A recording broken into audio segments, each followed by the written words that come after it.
asalaamaaleykum mbokk yi ñu am mbégte di sant buur yàlla borom asamaan suuf di kaat fii seen jataay Sénégal ca kanam Sénégal ca kanam wala sunu réew mi nu ñu koy xalaatalee xool yi ko gàllankoor ci fànn yëpp jëm leen indil saafara ngir réew mi suqaliku réew mi taxaw réew mi yegg ñun ñëpp fa ñu bëgg mu yegg.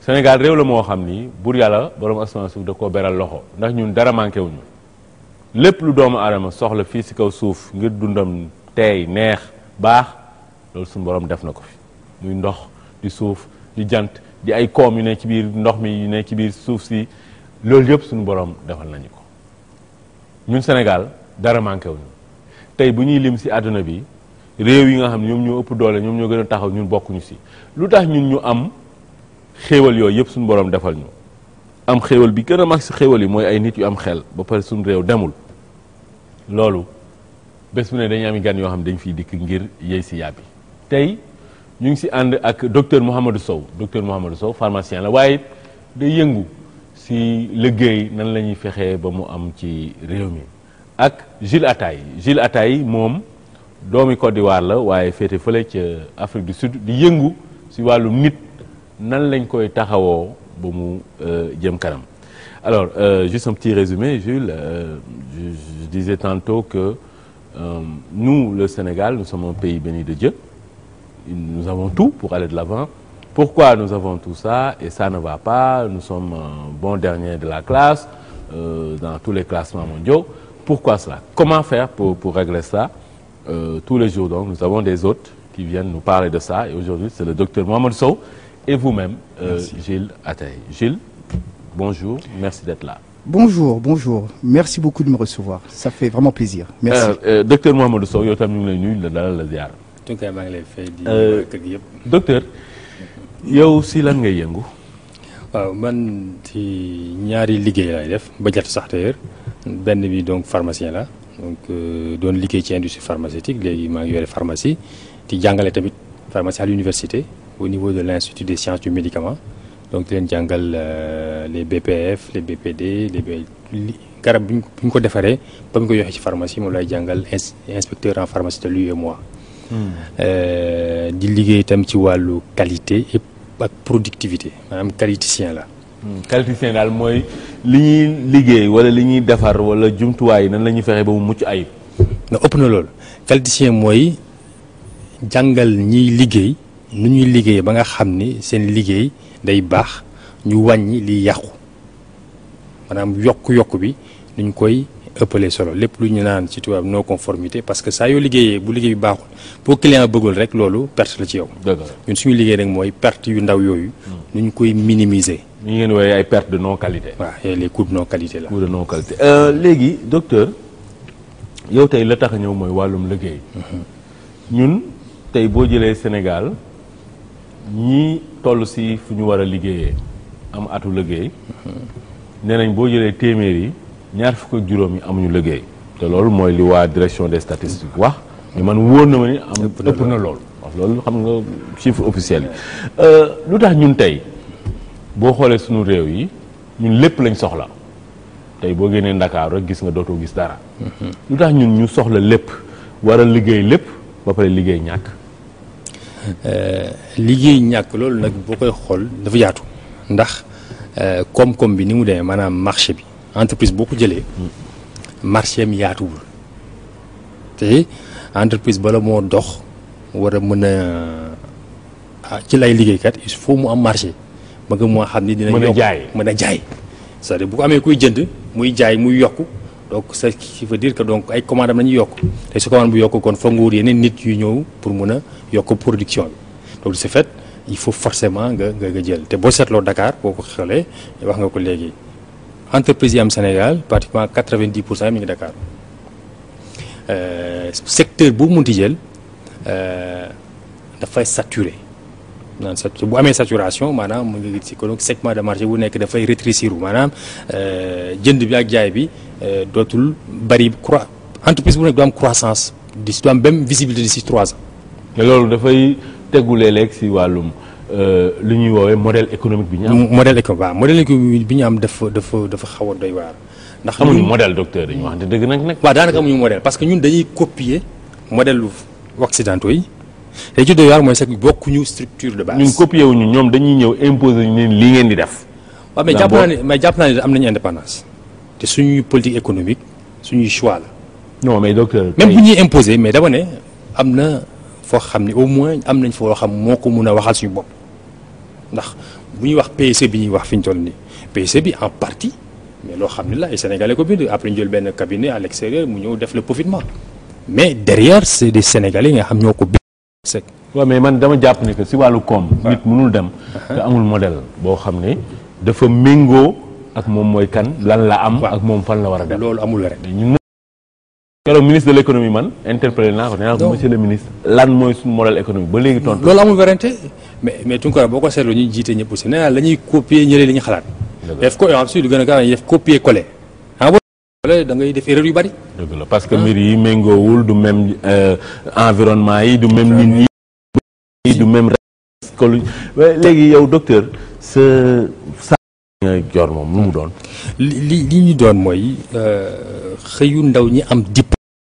parce que jàpp naa ni ñi am diplôme bomb bu mag la te boo xam ne la ñëpp a ko yëg bu ñu jëlee exemple man ma nekk ci benn famille Sénégal minimum di nga am 5 à 10 personnes léegi université Dakar gis nga coow li fa fees na del amul avenir ñi nga xam ni am nañu as tuut dañuy fayal seen doom ci privé bi boo jëlee sa doom depuis privé parce que depuis primaire nga investir ci moom xaalis mu dem ba am bagam nga wóobu ko privé xam nga bu demee ba master jàpp naa ni di nga fay lu mat minimum 20 millions bu jëlee cursus boobu yëpp bi gën a néew mooy depuis bi bac bi ba ci master di nga fay 5 à 7 millions parce que fii lan ngay fay par mois 100 000 francs 110 millions la ñuy fay moyenne bi de moom koy jàngal donc boo jëlee année bi chaque année c'est 1 million 500 millions donc les 5 ans master mu jox la 5-6 millions waaw léegi kooku boo ko fayalee xaalis boobu nga doon fayal nga ko xam nga xaalis boobu amoon na jëriñ ci biir kër gi loolu ku jëriñ donc ku dee kii gi investir nañ ci moom mu pare yaa ngi toog ci kër gi di xoolee lu doy waar jaaxul li gën a doy waar mooy que ñi nga xam ni nee nañu jàng amul njëriñ parce que léegi ñu bëri lu ñu gëm mooy barzak parce que lu tax dañuy gis koo xam ne jàng na ba am diplôme pare ñuy bokk di naan ataay ci koñ bi donc loolu doxul te boo xoolee politique publique yi ñu utilisé depuis plus de 40 ans pour donner une réponse ñu joxe réponse par rapport ak problème mu jeune diplôme daanaka yëpp inefficace loolu moo c'est-à-dire nga bëgg ko nga bañ ko loolu résultat yaa ngi yow kay bu ñu jëlee temps bi nga xam ne moo fu mujjee rek mooy bu président Wade bi xam nga créé na FNPJ ANEJ ak OFEJBAN mais ñett yooyu yëpp amul benn échec moom si boppam président bi muy jeexal nee na nangu na ni si wàllum liggéeyu ndaw yi dafa lajj wax na ko koo demee ba ci Abdou Diouf mooy maîtrisard yeeg affaire réinsertion avec Djibril Ngom tout ça échec donc il faut ñu xool beneen modèle boo xam ne ute naag modèle classique docteur luy sa modèle bi mooy lan léegi am nga diplôme te boo seetloo entreprise yi ñoom du ñu jël koo xam ne amul expérience professionnelle te boo liggéeyal ki doo am expérience léegi ñu ne dañuy créer benn contrat spécial buy tudd CPE contrat premier emploi contrat boobu diir bi day nekk 5 ans non léegi soo amee sa diplôme yow sa bopp yaay ut liggéey maanaam duñ la wutal liggéey na ngay dem xeex déposer say diplôme ci biir sa CV ci entreprise yi ba ñu jël la léegi bu la entreprise bi jëlee li ñu proposé mooy entreprise moom du la fay c'est-à-dire dañuy wut fonds boo xam ne mooy fay xale yooyu léegi fonds boobu ñu tuddee ko mën nañu tuddee contrat premier emploi ou fonds d'appui au premier emploi loolu noonu rek la loolu am solo mais li am solo mooy ñu créer benn fonds d'appui boo xam ni bay may day jox xale yi ñu mën a am liggéey entreprise bi nga xamee ni charge lay nekk dootul nekk charge léegi entreprise bi dina ko fay fonds bi dina fay xale bu nekk am nga diplôme bu am liggéey dina ko fay 200 000 net ndax même boo xoolee xale yi jàng ba génn en net loolu lay tourner entre 200 et 300 000 francs. première embauche. léegi 200 000. léegi 200 000 yi dañ lay jox 150 000 francs CFA chaque mois dinañ de tuuti na mais. da ngay démarrer. te mun nga toog te doo am. dëgg la nga am 0 franc ak 150 000 vraiment ok léegi yeneen 50 000 yi dañ koy bloqué. bu ñu ko bloqué soit ci benn compte soit ñu def ko boole lépp ñu nekk ci benn fonds de placement bu sa compte da ngay am ñaari solution soit entreprise bi nga nekkoon mu jëlaat la wa ilaa mu bàyyi la nga dem tenter sa chance feneen. te boobaa yow ñu ngi la doon bloquer sa 50 000 weer wu ne waaw donc 5-6 millions. mu def 6 bu dee fonds de placement mën na dem ba 7 millions daanaka parce que lu xaalis bi gën a bëri rek donc dividende yi gën a bëri ci fonds de placement yi donc yow boo génnee par exemple amuloo boo amee 7 millions ñun 5 bu ñu bokkoon ci programme bi. ñu dee 7 la ñu xam nga 7 fois 5 ça fait 35 millions. léegi 35 millions ñu wut suñu entreprise. waaw ñu ngi wax fonds GIP day garantie. waaw fonds GIP mën na garantie seen activité. 35 millions rek ku am démarré. di nga démarré. te 7 personnes mais yow docteur yow sax sa mbir mi moom xel la ah. xel bu rafet la. yaa ko xalaat nii. waaw te. waaw docteur lii moom lu ñuy xaar pour démarrer lu mel nii. parce que docteur tey xale bu am diplôme am def bac plus 3 wala plus 4 wala plus 5 doo ko ni mukk kaay liggéey fii 200 000 a ngi nii mu bañ benn nga ko ñaar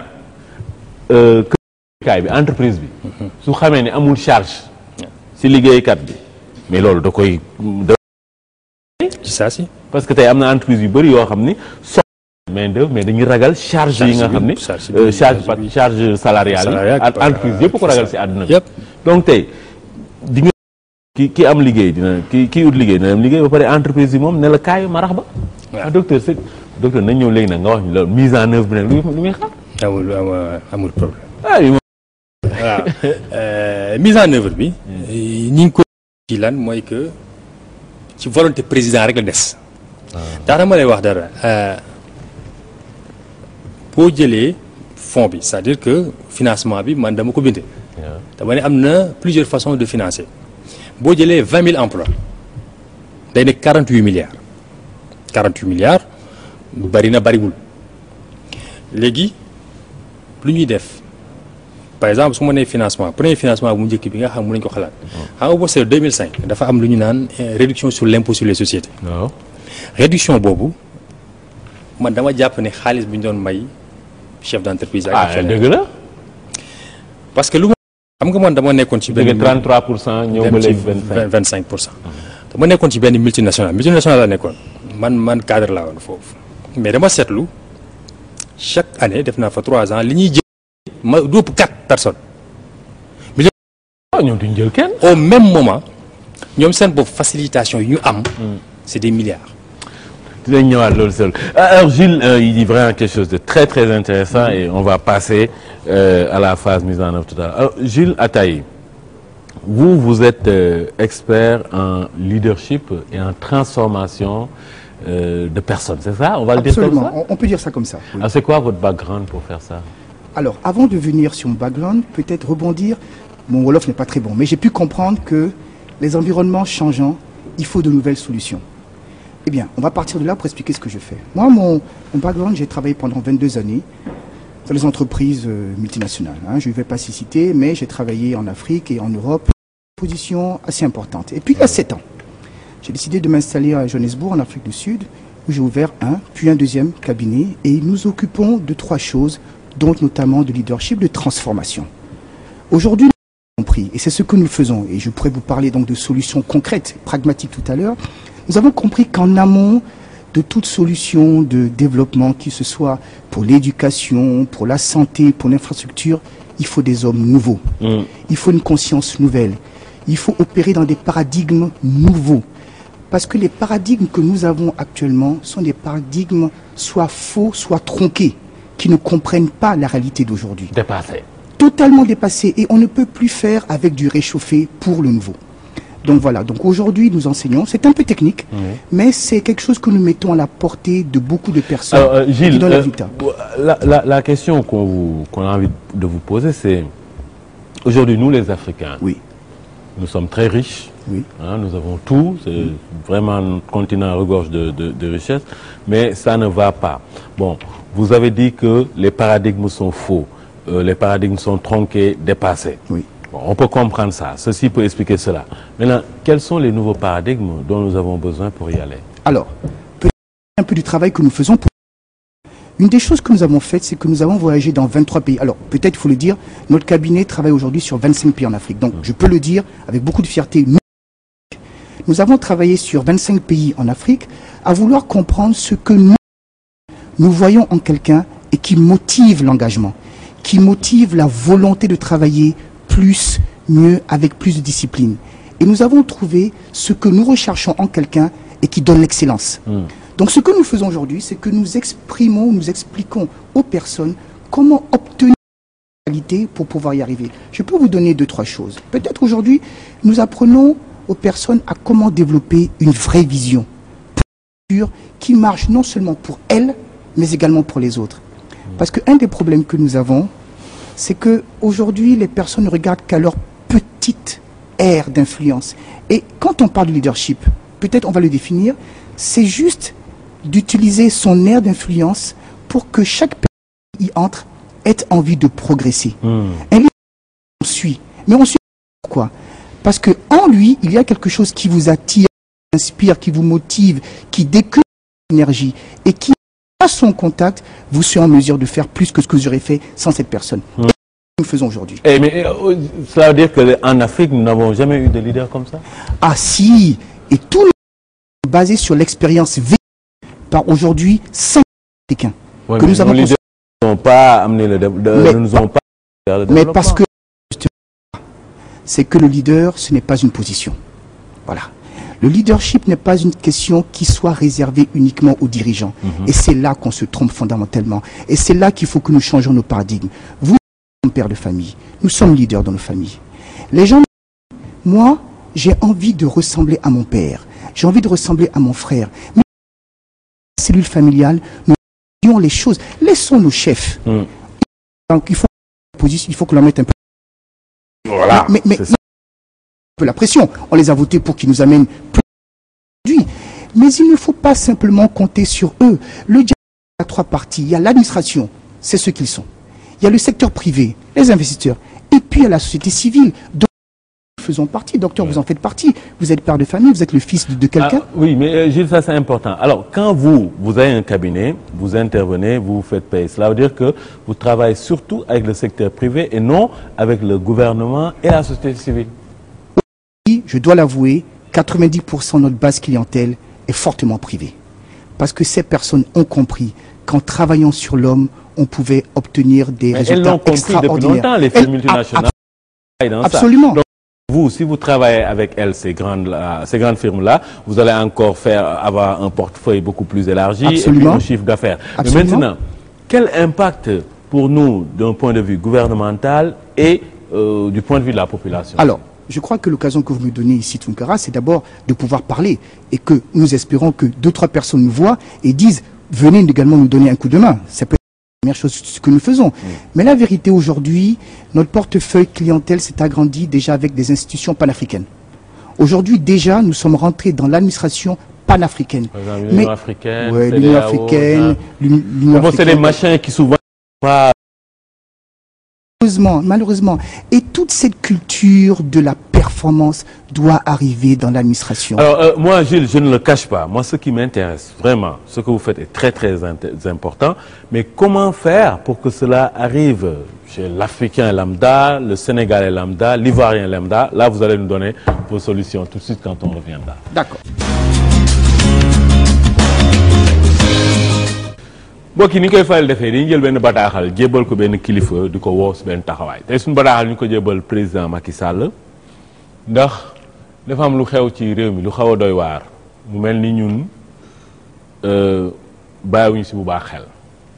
barki démb ministre Mary Teuw Niane dafa dem fële assemblée ne bourse yi nga xam ne dañ ko doon jox étudiants yi bi ñu càmbaree dañu gis ni am na lu tollu 28 909 bourses maanaam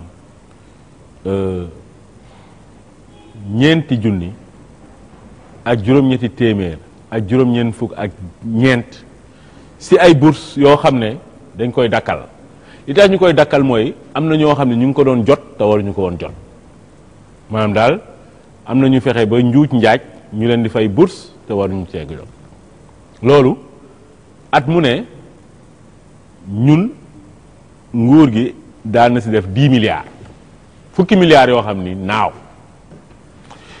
léegi bi at mi di doorit janvier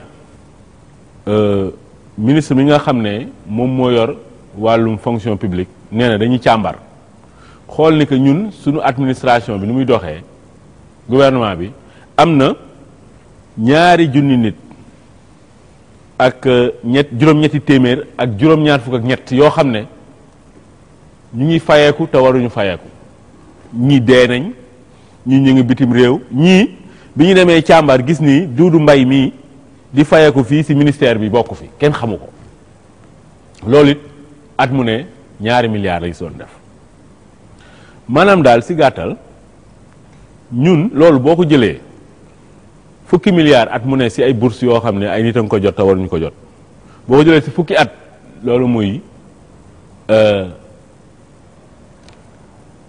téeméeri milliards boo jëlee 2 milliards at mu ne ci fukki at loolu muy 2 fukki milliards léegi boo xoolee ñun at mu ne lu mu bon bon dinañ jël 1,000 milliards mu am ñoo xam ne njuuj njaaj nañ ba di ko fayeku te waruñu ci jot te ministre yee ko wax waa loolu moom lu muy tekki nañu xool bu baax 1,000 milliards li mu mënoon def 1,000 milliards tey ñaata ci ay dëkkuwaay ñoom ñoo amul fu ñu fajoo ñaata bërëbu fajukaay la ñu doon def ak 1,000 milliards 1,000 milliards ñaata yoon lañ ci mënoon defar ñaata école lañ ci mënoon defar jóge ci ñu woy abri provisoire yooyu nga xam ne xale yi dañuy ñëw rek ñu teg leen ci benn suufu garab muy gàcce tey 1,000 milliards yooyu ñaata bërëb yoo xam ne ci wàllum cosaan ak aada ci wàllum tàggat yaram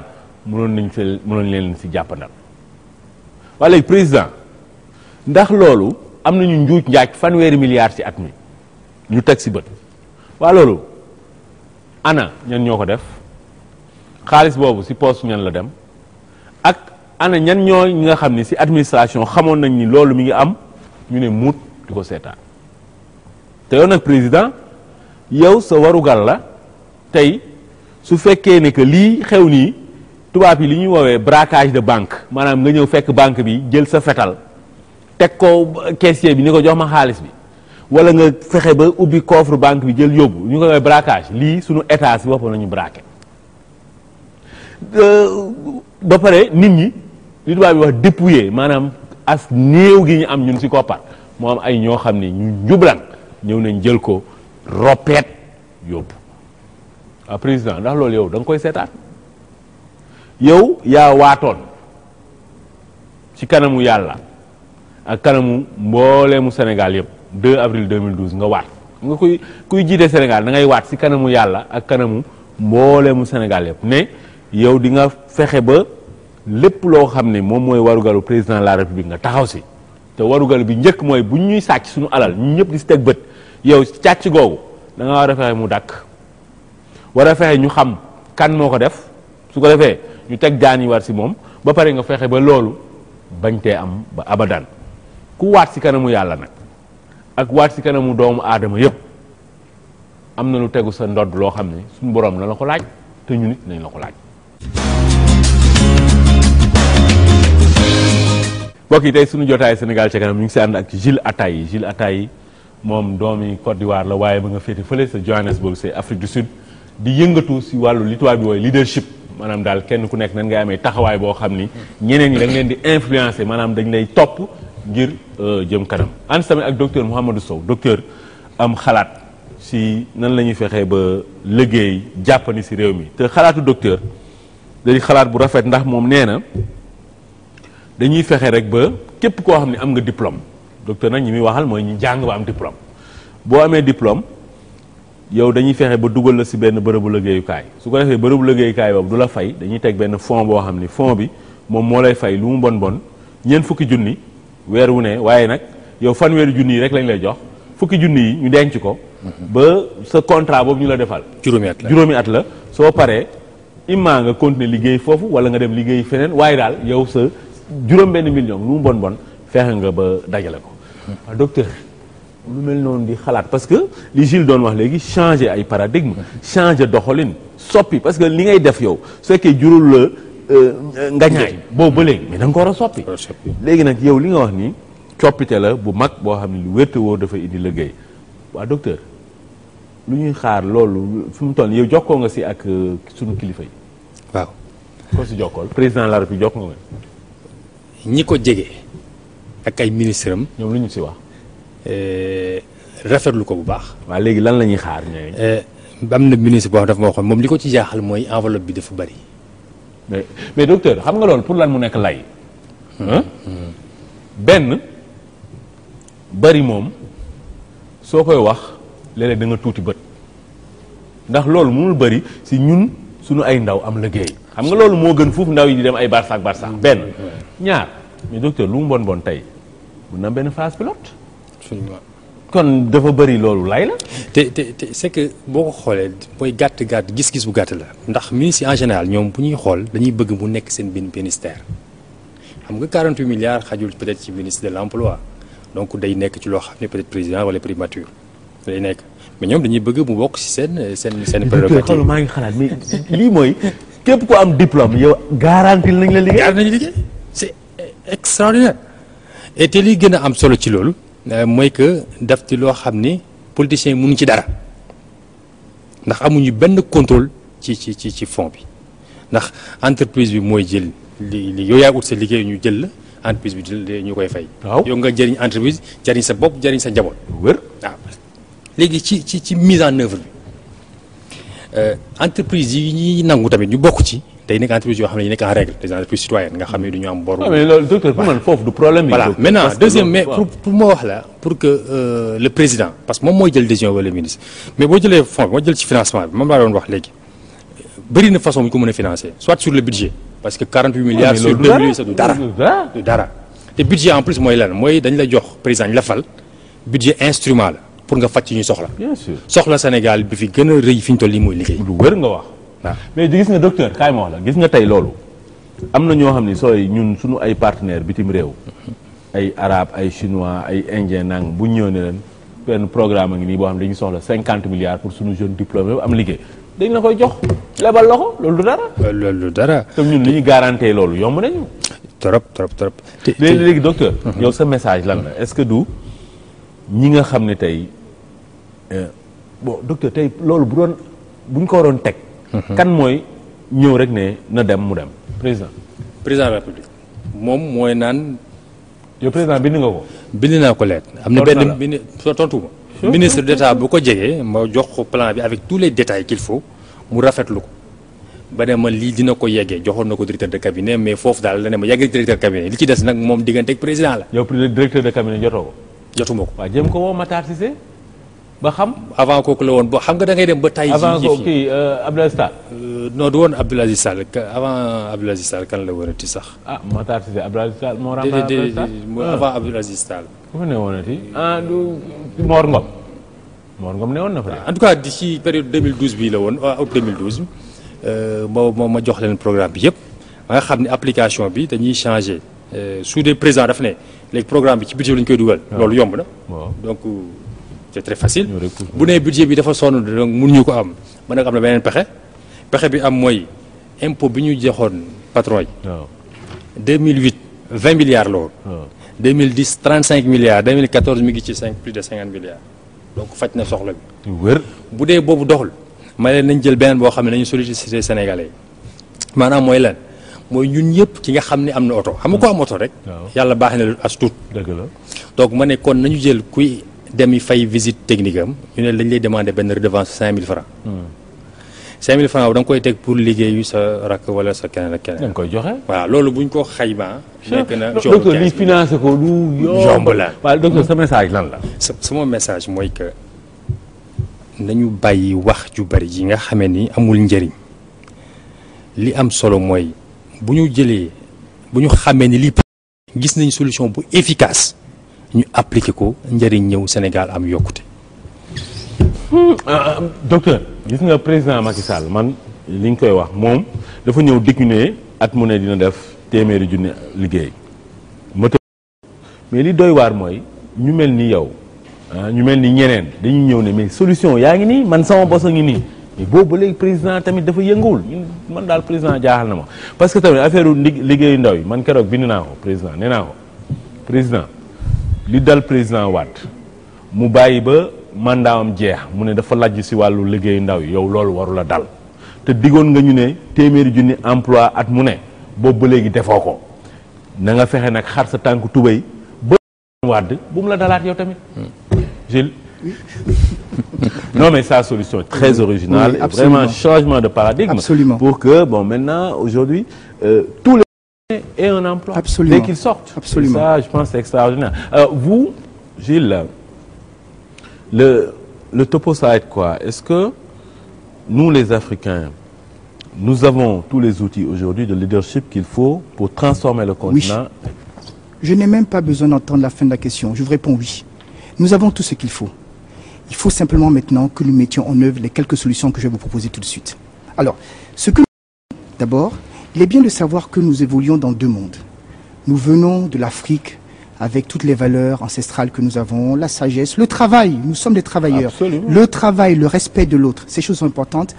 Mais il faut maintenant mettre au-dessus de cela la volonté de performance et de comprendre que la récompense n'est que la performance. Donc, oubliez tout ce qui n'a pas à voir avec la performance. Venir à l'heure, travailler à temps, rendre un travail de qualité et comprendre. L'argent se gagne, mais ça se gagne. Ça ne se cueille pas, ça se gagne.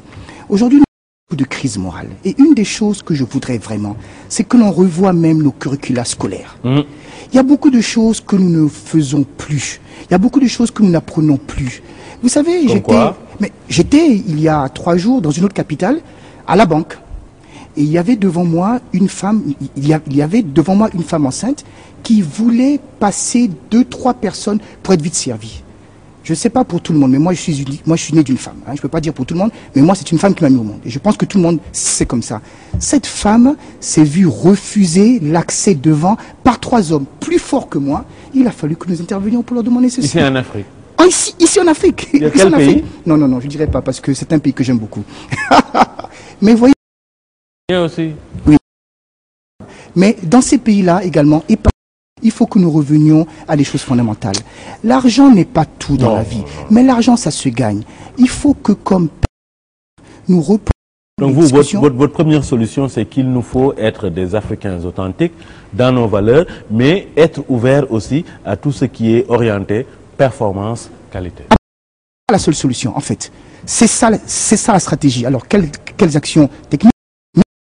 Je vous dis, nous avons mené donc une vaste étude pour comprendre ce que nous aimons voir. Maintenant, Gilles, ma question initiale, c'était comment faire pour que cette approche de leadership de performance, vous aujourd'hui, vous avez une clientèle privée qui vous appelle, vous paye et vous faites vos prestations. Maintenant, comment faire pour que la population bénéficie de cela?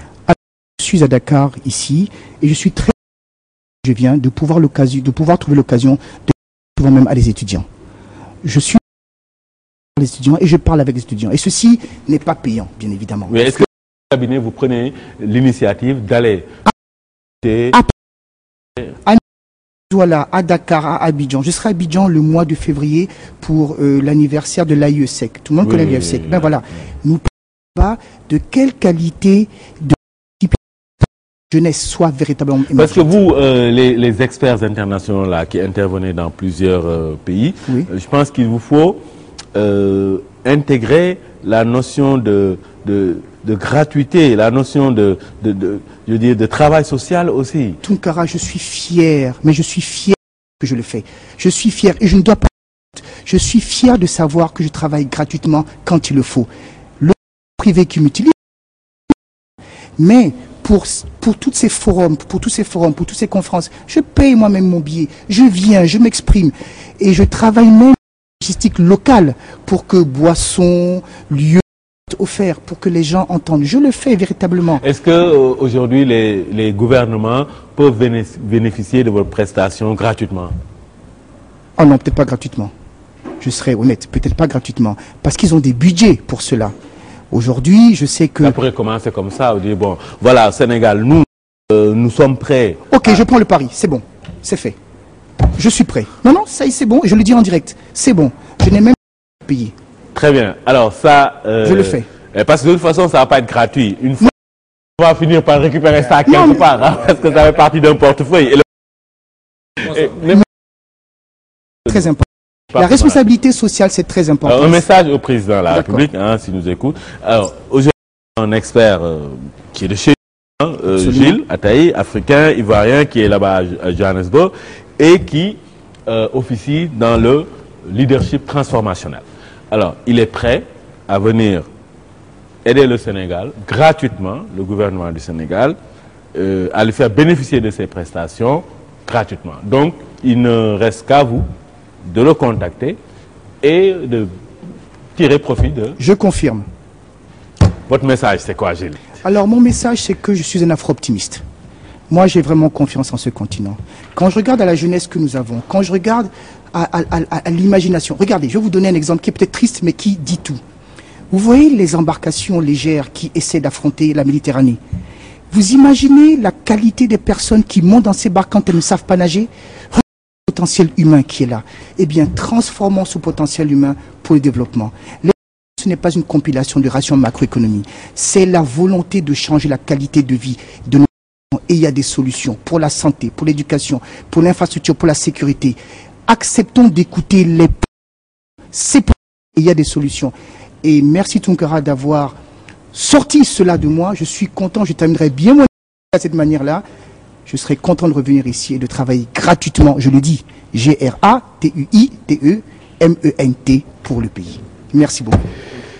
Ben, c'est une vidéo.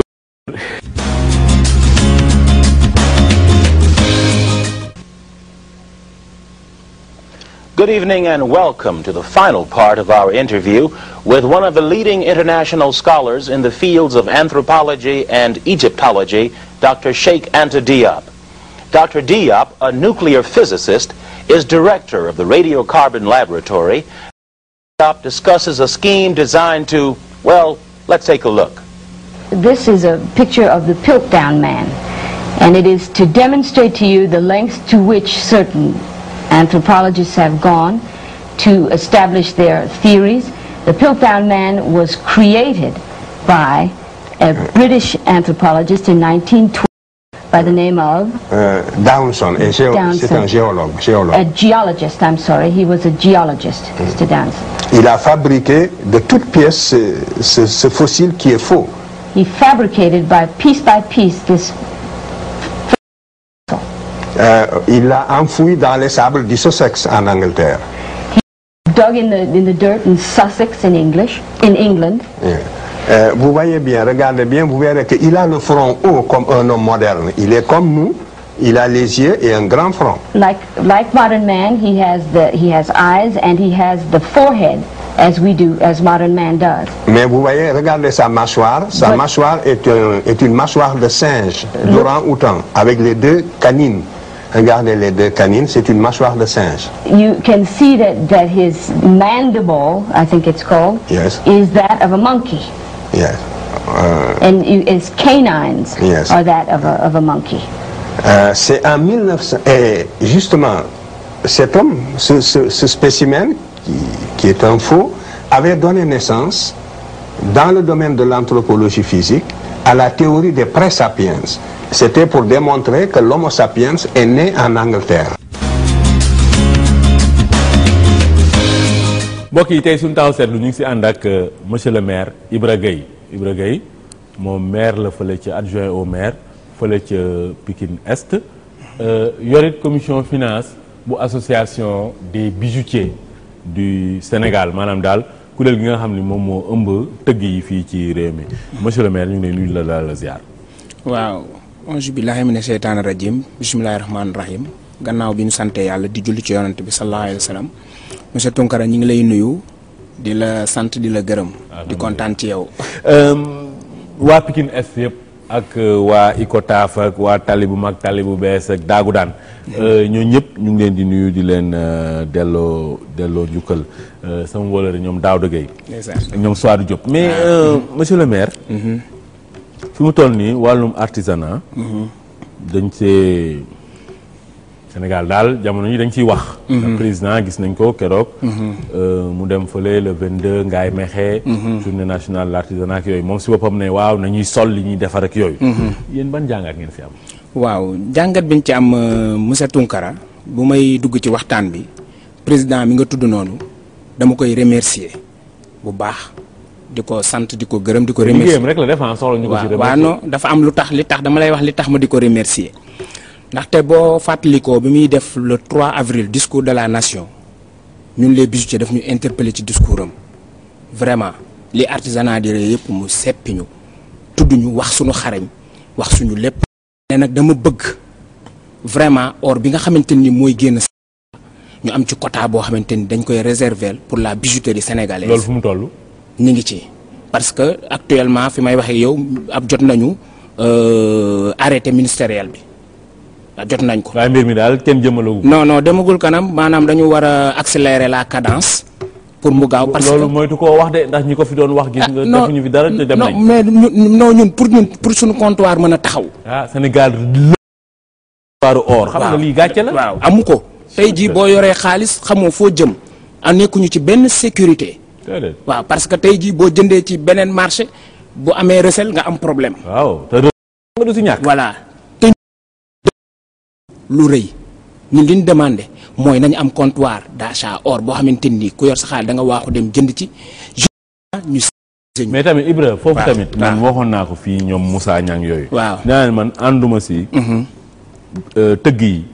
bi ñuy Sénégal ba léegi ñoom seen bopp tey. mënuñu manko ba taxawal seen comptoir or. loolu dafa doy waar. waaw c'est que xam nga aussi tamit ñun am na lu ñu man mais am na loo xamante ni état la parce que tey jii état ñoom ñooñu mën a accompagner ba lépp. waaw juridiquement d'accord mais tey yéen boo leen ñëwoon taxaw. génne seen xaalis ne da ngeen di commencer am benn kilo or donc. waaw pour nànk-nànk xam nga kuy raam moom. maanaam nànk-nànk ngay demee. dëgg la. dina mën taxaw. non loolu moom amul problème. parce que keroog wax naa ko fii ñoom Moussa Niang nee na yéen waru leen xaar. at mi jeex te amu leen comptoir or boo xam ne yéen yaa ngi ko tegal seen bopp. association war na mun loolu incha allahu rabbi. bon léegi président moom. dégg xam nga nag président tamit moom day wax ay wax. ñëpp am yaakaar. yéen bijoutiers yi tudd na leen. yéen ni war ngeen am comptoir te boobu ba léegi comptoir bi taxawagul. léegi président lan ngeen koy wax nag pour mu accélérer mbir mi. waaw président li ñu koy wax. mooy ñi nga xamante ni ñoom la ko dénk ñu góor. pour affaire yi gaaw woo boo ko mënul def ñu dàq la nga dem feneen. pour affaire yi gaaw waaw. bon léegi yow Ibra lan nga jàpp ne que tey. suñu artisanat parce que président wax na ko. nee na ñun suñuy tëgg. amul ku leen gën a xarañ fii. waaw wér la waaw ak si yëpp waaw. léegi tey. lan mooy nag saafara yi lan mooy solution yi. lan li yi tey jii dinaa la indil benn affaire Tounkara matière première ñun bi ñuy liggéeyee or brut boo ko bëggee dugal Sénégal c'est tout un problème te boo jëlee par rapport ak Dubaï parce que li ma la wax ni expérience laa ci am tey jii boo demee Dubaï yor or brut di ko fa dugal lu mu toll ci ay kilo doo ci fay lu ëpp 5000 francs mais pour nga di nga am problème bu mag a mag a mag. parce que dañuy protéger léegi ñun ñi ña nekk ci seen réew ñu ngi leen yombalal matière première. ba pare ëlbatiku di leen protéger. nga xam ni di nga am accès première pour mën ko liggéey. ku am xel noonu ngay def. man nag li ma comprendre mooy tey jii boo amul nga war ko dugal Sénégal la cay douane di fayeeku nga bàyyee leen ko sax moo la ko gënal. xam nga loolu. mooy ñun kenn protégé wuñu ñun kenn jàppale wuñu. c'est un problème. moo tax nag ngeen war a jàppale seen bopp. waaw li nga xamante ni nag man moom laay wax ci artisanat bi. mooy man li ma gis mooy. gouvernement ay instruction rek la mën a joxe ndax tey jii boo xoolee journée nationale de l'artisanat bi am na yuñ fa wax am na yu génn tudd nañ fa ay milliards yooyu directement ci artisan yi dafay jaar ministère dañ koy yore mu jaar fu mel ne direction de l'artisanat APDA yeneen agence yi nga xamante ni ñoo sekk artisanat ba mu wàcc chambre de métier et tout léegi chaîne boobu noonu muy jaar bay war a yegg si artisan bi mais loolu dañ ko war xoolaat. dañ ko war a xoolaat bu ñu waxantee dëgg ndax man mënuma comprendre ñu am ministère bu toll ne ministère de l'artisanat am ñu ko wër d'accord ay kayit baax na mais ñi nga xam ne nii pratiquer nañu mais war na ci am ni secteur bi lañ nekk ci wetam di ko conseil. parce que ministre bi tamit dañuy politique rek ñoom. xamul daal artisanat ministre bi ba pare tu politique am teg leen fa loolu du mun dem. parce que seetlu bu ma def ci journée ba. à Ngaye Mékhé dafa am ñu désigné ñoo xam ne ni dañ leen a waxloo ñu wax li nga xam ne ni moo neex ñi leen waxloo waaye wax dëgg moo neex ñi leen waxloo bi président pare daf leen yéen a wax kenn sexalu leen suukar mais ñi wax ñan la. président laaj na loolu. waaw wax na yéen da yéen a wax kenn suukar mais ñi wax ñan la. waaw est-ce que ñooñu exactement maîtrise secteur bi. ministère man appel bi ma leen di lancé nañu moytu ngàbb di wër naan artisanat la ñuy doxal te dundaluñu artisanat dañ koy dund. loolu bëri na ci réew mi waaw dama bëgg bu ñu bëggee régler problème artisanat dañuy dem ñi nekk ci seeni atelier toog di ko pratiquer nga xamante ni dañu commencé ci zéro di jógal daanu te loolu te dama lay wax benn affaire ñu ci bari nga xool bu ñu egg ci artisanat dañoo jóg di daanu ba fexe ba am seen titre foncier jënd ko tabax ko gis nga bu élargir seen métier seen titre foncier la ñuy jël dem dugal ko ci banque bi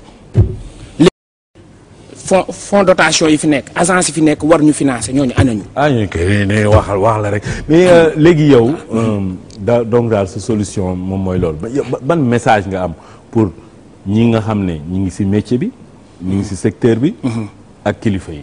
waaw message bi nga xamante ni man moom laa am dama koy tàmbalee ci ñun ndax dañ ne urée nu mu la gis noonu la lay ëwalee te daan wax ne nit ki fonk gañ lay fonk yaa koy bopp mooy paaka bant boo te effectivement ñun yi ñoo war a jóg taxaw am fulla am fayda xam ne bi ci la ñuy dund kenn fekkuñu ci te ñun amuñu problème chômage bu ñu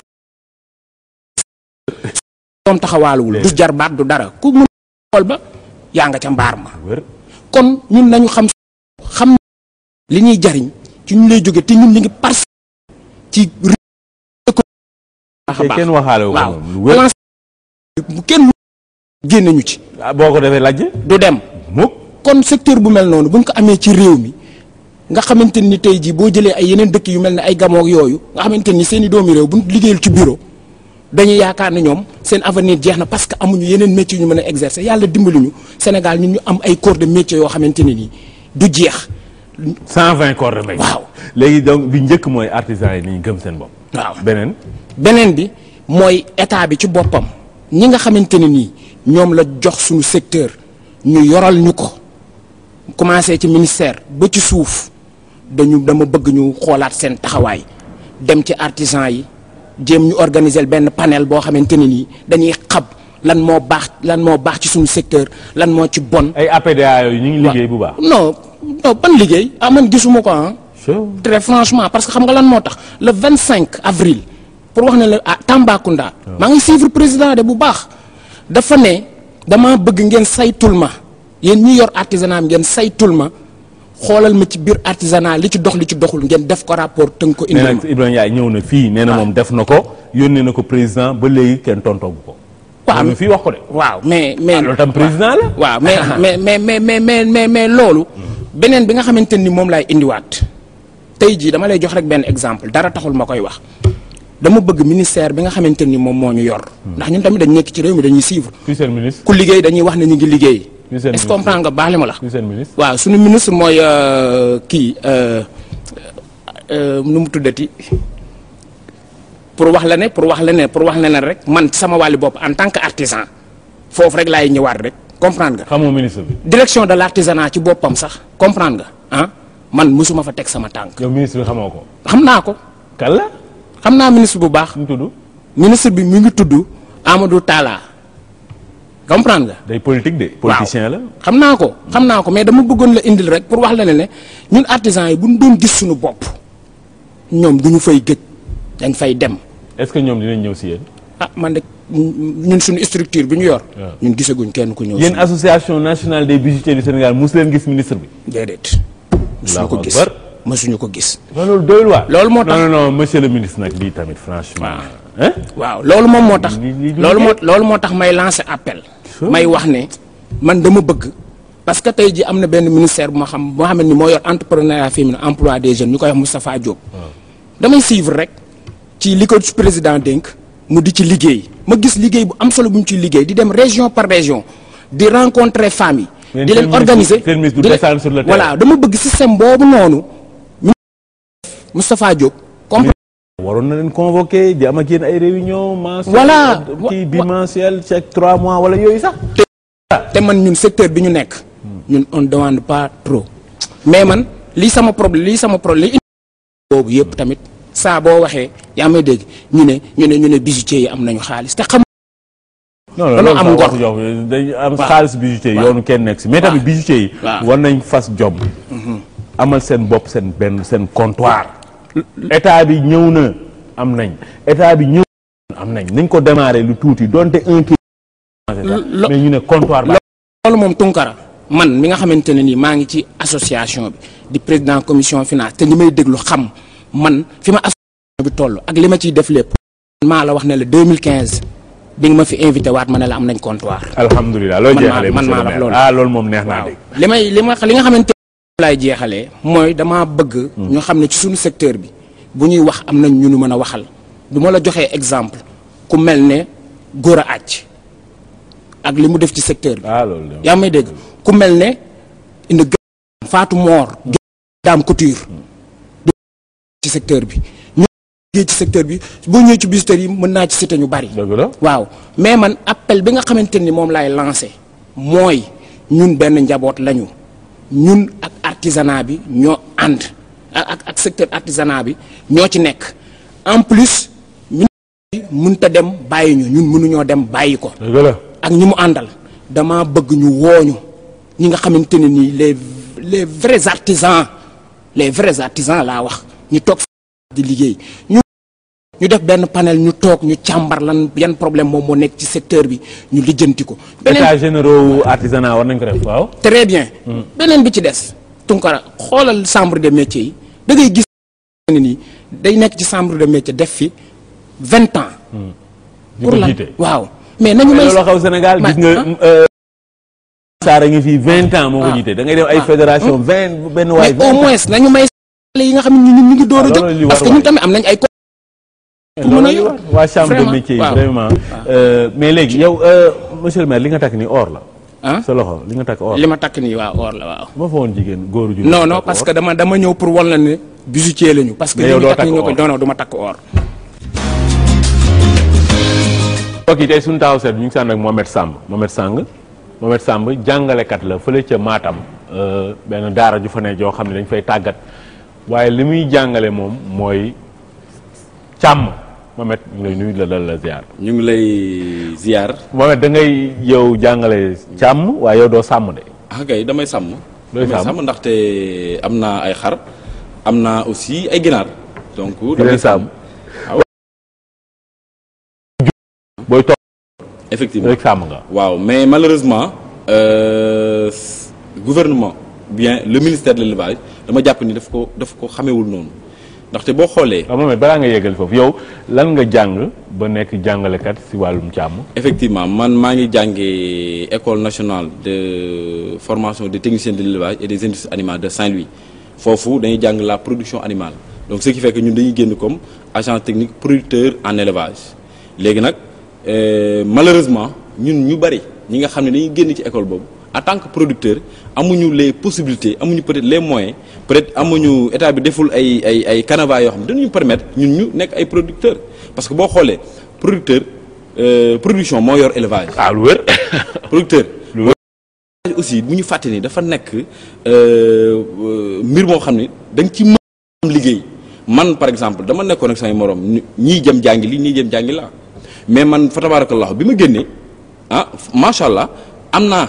tey jii li ma am te ñëw ma sama benn morom. macha allah yaa ngi dégg. léegi càmm ñun Sénégal. dañu mës a waxtaan ak benn uude mu ne ma gis nga ñun der mu jur yi am.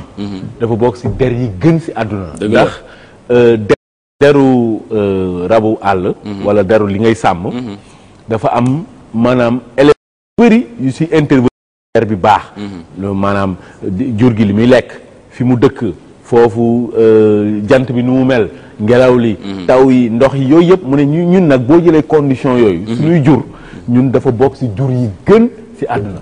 boo xoolee ñun suñu jur yi ñu am bëriwuñu kawar seen der yi dafay seen der yi dafay liis te dafay moo tax seen der day nooy seen karaw yi liis mais boo xoolee wax nga léegi wàllum lekk boo xoolee Sénégal dañoo jël ñaari mbir maillon xam nga élevage ay maillon la parce que boo bëggee def un produit en élevage il faut nga am éleveur am un animal am un habitat la santé animale un marché hein loolu lépp il faut nga am ko mais am alimentation mais malheureusement dañoo jël ñaari maillon daal di koy prioriser par rapport ak benn maillon boo xam moo gën a am solo ci sama yaakaar boo xoolee dañoo jël wàllu génétique lii nga xam ne mooy génétique maanaam amélioration génétique dégg nga fi insémination artificielle jël wàllu santé animale teg ko ci kaw alimentation te xamuñu ne alimentation mooy lépp dañoo yaakaar ni sunu nag yi xëy na li ñuy joxe ci meew bariwul xëy na waaye nawet ku nekk dégg na ni ku nekk xam na ni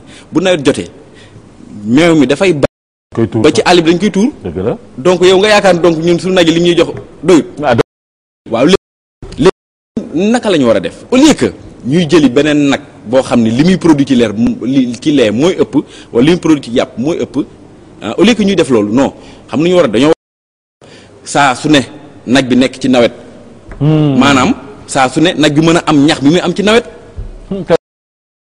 yomb na gis bi ñuy def ci insémination artificielle jaru ko xaalis bi ñuy def ci santé animale xëy animal aussi jur bu lekkee ba suur feebar du ko yomb nañu waxante dëgg nit sax bu lekkee ba suur mais feebar parce que organisme day taxaw mais léegi au lieu que xaalis bi ñu def ci alimentation xaalis bi ñu def ci amélioration génétique ak santé animale bu ñu ko ci alimentation fa tabarakallahu di nag bi saa su ne dina nekk ci nawet te it dina ko mën a permettre mu am ñax mu bari soo am lee bu bari parce que génétique du lu dul génétique boo xoolee su ma ko doon misaal tey jii nii day mel ni bool boo xam ne rafet na yànj na cher na lool alimentation mooy la cay ne yow su fekkee da nga am sa paan bu rafet bu cher lool muy génétique nga yóbbu ko ca robinet mooy alimentation nga def ci tuuti ndox yaa ngi dégg mais à la fin boo xoolee paan bi dootu la jëriñ dara te am na sax nu muy demee dootoo ko mën a yenu ndax paan bu amul dara du neex a yenu te affaire bi man dem naa fële Mbadakhoune waaw fekk fa baykat yi ñoom Amadou Sow yooyu président éleveurs yi foofu ñu ne ñoom affaire bi affaire insémination bi catastrophe la si ñoom ma ni xoolal nee naa la dañuy may vétérinaire yi xaalis loolu dong la parce que ki fi ne woon docteur vétérinaire la mooy docteur Oumou Khayri Gueye Seck da doon maye man noonu laa ko jàppee dafa amoon xaalis boo xam ne da ko yéene woon ay mbokki vétérinaire am mu may leen ko mais amul njëriñ parce que boo xoolee les vrais éleveurs ba tey ñii ñu ngi ci ñoom li ñu daan def parce que xam nañ ni nag yooyu pour ñu dund Sénégal nag F1 yooyu pour ñu dund problème la du ñu mën a dox sàmmi parce que ñun aussi boo xoolee ñun élevage bi ñuy def dañuy sàmmi donte nag du lu gën mais maanaam léegi nag nit ki bala ngay jéggaani dara da ngay xool d'abord yow fi nga toll naka nga koy càmbare naka nga koy améliorer loolu dama si ànd xam nga lu tax Mohamed mooy par exemple dama koy wax keroog maa ngi koy wax fi benn baykat ma ne ko mais président li mu nar a def erreur la li ñuy wax naan dañuy indi ay tracteur pour jox leen ko yéen baykat yi ma ne ko yow mii di baykat ndax mën nga dawal tracteur mu ne ma déedéet donc affaire yi léeg-léeg ak énergie ba mu war a jël bu paanee ku koy préparer waaw man ni léeg-léeg yow dafa mel ni nag yooyu ñuy inséminer parce que nag bi boo ko xasee ba inséminer li muy jur léegi beneen malo la bu bokkul ak bi nga léegi boobu dafa soxla lekkam soxla maanaam ni nga koy saytoo si wàllu wér-gu-yaram soxla fi muy dund soxla environnement loolu yëpp nag ñun léeg-léeg du ñu xalaat yooyu de mais affaire bi moom nañ ko def rek mu doon coow wala dama am sama benn mbokk éleveur dafa mosoon am ci nag yooyu mu jël nag ba yeew ko ca këru aaw ba léegi moom saa su ne saa bu xam nga nag bi du xa sàmmi saa su ne bu xëyee dem ci kër aaw ba te ci kër ñaareel ba la aye léegi mu dema ba léegi ñaareel bi ni ko yow kat gis nga xamal la ma la yëgal yow mii da nga yow nobatoo ma ndaxte yaa ngi dem ci aaw ba chaque jour mu ñëw woo ma ne ko léegi noo dem mun damay jaay nag bi balaa muy tas sama kër dama koy jaay parce que nag bi saa su ne maa ngi dem di ko dundal donc pour wax la ni c'est que dafa am na yoo xam ne tunga léegi Mohamed yow solution yi sunu càmm bi lan la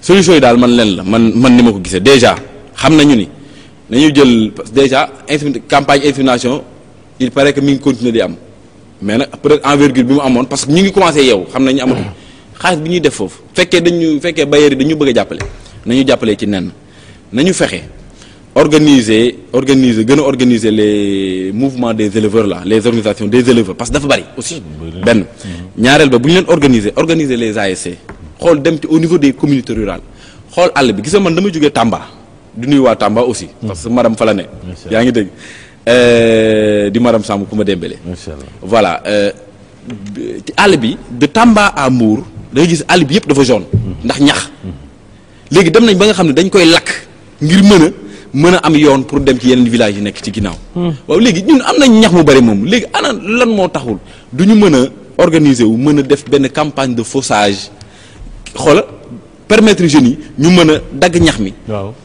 mën ko conserver ñu am benn technique de conservation am aussi benn technique aussi d'amélioration parce que loolu aussi tamit day boo xoolee dafay retourner waat sur la formation. est-ce que yéen yow liggéey ngeen fi Mohamed ba tënk ko ci benn kayit. ma ni au niveau des CFP ñun de au niveau du CFP de Matam ñun actuellement ñu ngi jox ay modules en élevage yoo xam ni même bépp élevage boo ñëwee nañ la former effectivement rawatina nag école ba ma jàngee muy CNFTIA de Saint-Louis. léegi yéen Mohamed est-ce que tey def ngeen benn document de synthèse. jébbal ko ministère ne ko ñun suñu gis-gis mooy. affaire bi du problème mu insémination. mais d'abord il faut ñu régler problème mu alimentation. ba pare nag chaîne bii la ñu waroon topp tey pour sunu sàmm optimal. loolu moo waral c'est-à-dire actuellement nii on est entré bon di parce que am na paregul non paregul ñu ngi ci quand même. ñu ngi ci parce que am na benn suma benn directeur monsieur Babacar Pouy du ministère vraiment mi ngi ma ciy jàppale bu baax. alhamdulilah parce que loolu il faut que ñu teg ko sur la table. parce que ministre tamit Aminata Mbengue Ndiaye moom dinay déglu. loolu man xam naa si dara ndax man mii dëgg li wétu woon man daf ma su ma ko waxee moom dinay dégg. te maanaam xel mi neex na mënees naa liggéey ak moom Mohamed sa message lan la. waaw sama message daal mooy ñu xam ne élevage mën nañ ci insérer wu bu baax. yaa ngi dégg du activité boo xam ne comme héréditaire comme gars yi ni ñu ko doon waxee sama mbaay moo doon sàmm sama maam mu ñëw di sàmm déedéet activité économique la. man awma maamu sàmm kat mais. xëy na peut-être am naa maamu tukulóor c'est vrai mais nag aussi man dama ko jàngi. bi ma ko jàngee fa tabarakallahu maa ngi ciy gagné sama vie. maa ngi moo tax maa ngi yer sama kii mais aussi dama bëggoon tamit juste ziyaare parce que ñu ngi ci weeru gàmmu ziyaare waa Sénégal aussi. xam nga nuyu leen ziyaare waa kër Tafsir Madoki. aywa moom wala zi fil martabatu ula min na siyu xil mu dara si na fii Thiès. donc ñu ngi koy ziar di ziare waa kër Cheikh Sidi. waa Kédougou ñoom Mor Aw ñu ngi leen di ziar ñoom ñëpp. mbokk yi tey suñu taxaw seetlu ñu ngi si ànd ak Ousmane Sow Soleil moom artiste la di yëngu it si ay projet Ousmane Sow Soleil ñu ngi lay nuyu la ziar. Tunkara maa ngi lay fay. Ousmane Sow Soleil yéen da ngeen amoon gis-gis si wàllum environnement wàllum sàmm ak it am benn projet boo liggéey ci environnement bi yan solution ngeen am yéen. bon solution yi daanaka bëri na déjà suñu volet environnement rek ci association Le Soumbé Art bi ma am honneur diriger depuis 6 ans ñu ngi ko tuddee NASET mooy dénomination bi nettoiement aménagement pour la sauvegarde de l'environnement territorial pour xeex setal bi nga xam ne dafa séquentiel mais NASET créer ay emploi bon récemment dama lire ci journal bi. ay daar di ngañ Macky Sall ne ko liggéeyul ci environnement bi mais environnement bi ñu ci ñàkkee liggéey yàgg na parce que sow bu kii mondial de l'environnement waaw fonds mondial de l'environnement nee na fii Sénégal la ñuy gën a fay ci environnement te gisuñu loolu ñun ci suñu gox. waaye léegi yéen seen solution lan la. suñu solution mooy on a beaucoup de projets surtout les eaux usées eaux usées yi ñuy déverser ci récif naturel de Dieu yi maanaam fii yàlla sàkkal jën yi màggee kooku dañuy def ay branchements clandestins parce que boo gisee Dakar ba Mbour ba Kayar cuvette la par rapport ak plateau Thiès yi léegi bu ñu jëlee eaux usées yi defuñu système man am naa système à écluse boo xam ne mën na sax surmonter ay montagnes dem déverser wu feneen. mais ce système boobu est-ce que mettre nga ko en œuvre. je l'ai mis sur maquette mais ce que j'ai mis en œuvre jox ko gouvernement bi mooy la réfection des bancs de classe. parce que léegi yéen kon si wàllu dëkkuwaay bi na set. waaw mooy maanaam na am. cadre de vie doxalin boo xam ni cadre de vie bi nañ ko setal après it am ngeen benn système d'écluse pour environnement. léegi si wàllu sàmm bi nag. bon wàllu sàmm bi. boo gisee gox bi ñuy wax Kotiane fii ci Mbour dafa am nappe phréatique ndox bu bëri donc dañ fa tànn 10 hectares yoo xam ne dañuy def culture fourragère donc culture fourragère bi non seulement suñu chevaux yi ñu bëgg a jël pour def la course de relais à cheval sur le littoral nord, hein, si vous voulez de Yoff à Saint-Louis, moyennant des relais. Et chaque relais day doon station touristique. Parce que environnement bi nekk foofu yëpp tamit am nañu ay œuvre d'art ak œuvre artisanale yoo xam ne war nañ ko mën a indi si biir station à relais boobu. mu nu ma la mën a waxee mu doon hôtel rural sous forme de cabane ak relais ah de mu doon ay ara yoo xam ne dañ fay élever ay chevaux mais ñun dañu bëgg a demal suñu bopp def forage ndox servir suñu association. loolu kañ ngeen koy commencé. bon à condition que aussi ñu am ay partenaires. parce que dañu am projet yi. Mais amuñu partenaire. pour forage yi. te forage yooyu am na benn bu ñu ci bëgg a def au niveau de Dakar parce que boo gisee Dakar Fass Gueule Tapée Colobane ba Médina nappe phréatique bi daf leen gener ñun nag dañu bëggoon forer nappe phréatique boobu. bu ñu ko fooree dina doon lu ñuy raxasee marché yi chaque semaine dina doon aussi des bouches d'incendie pour pompiers yi. dégg nga toujours ni ñaa ngi jàmbat pompier mais léegi pompier ay station am sax mën na ko décentraliser. très bien loolu si léegi nag seen projet yi lan la. bon projet yi benn boo xam ne eaux usées yi raréfaction des produits halieutiques ñuy wax ñàkkum jën yi du contrat bateau yi mais fi jën yi war a màggee dañ fay tuur ay eaux usées. nit sax gis nga ne xaj wala muus sax bu ñu bëggee soulager wu dañuy dem gas bu ñu paree suul ko mais nit ci wàllu boppam day dem duus tuur yëpp géej te si booru géej gi foofu ndox yooyu di tuur ak mbalit yi mais foofu la jën yi di màggee jën buy nen biir géej yeneen jën yi dañuy ñëw cof ko dew dañuy ñëw teer bu ñu teeree wala bu ñu demul en plongée ah pour nen normalement si yenn pax yi si booru géej gi rek la ñuy mën a nen. or que booru géej. donc projet bi moom mooy.